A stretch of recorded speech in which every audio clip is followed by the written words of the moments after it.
দেখতে দেখতে শীতটা বেশ জাঁকিয়েই পড়েছে। এই সময় বাজারে এরকম ছোট ছোট আলুর খুব দেখা মেলে। আর শীতকালের বাঙালি বাড়ির একটা কমন পদ হলো কড়াইশুঁটি দিয়ে ছোট আলুর দম। নমস্কার বন্ধুরা, আমার নতুন একটা ভিডিওতে সবাইকে স্বাগত।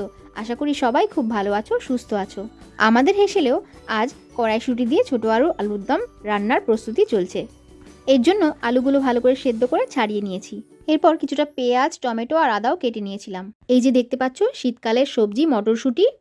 এই মটরশুঁটি আর ছোট আলুর মেলবন্ধনেই তৈরি হবে আজকের রান্না ছোট আলুর দম কড়াইশুঁটি দিয়ে। এর জন্য প্রথমেই টমেটো, পেঁয়াজ, আদা দিয়ে একটা পেস্ট তৈরি করে নেব। যে যেরকম ঝাল খান সেরকমভাবে কাঁচা লঙ্কাও অ্যাড করে নিতে পারেন। এরপর কড়াইতে তেল দিয়ে আলুগুলো ভালো করে একটু ভেজে নিয়েছিলাম। ভাজা হয়ে গেলে কড়াই থেকে আলুগুলো তুলে কিছুটা তেল অ্যাড করে তার মধ্যে দিয়ে দেবো ওই পেস্ট করাটা, যেই মশলাটা আমরা আগেই তৈরি করে রেখেছিলাম। এর মধ্যে একে একে দিয়ে দেবো হলুদ, জিরের গুঁড়ো, ধনের গুঁড়ো, কাশ্মীরি লঙ্কার গুঁড়ো আর স্বাদ অনুসারে লবণ ও চিনি। ভালো করে মশলাটা কষে তেল ছেড়ে এলে ওর মধ্যে কড়াইশুঁটি আর আলুটা দিয়ে ভালো করে কষতে থাকবো।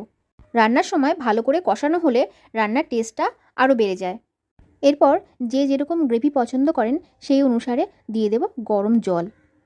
গরম জল দিলেও রান্নার টেস্টটা ভালো আসে। তারপর কিছুক্ষণ নাড়াচাড়া করে ফুটে উঠলেই তৈরি হয়ে যাবে আজকের আমাদের আলুর দম কড়াইশুঁটি দিয়ে।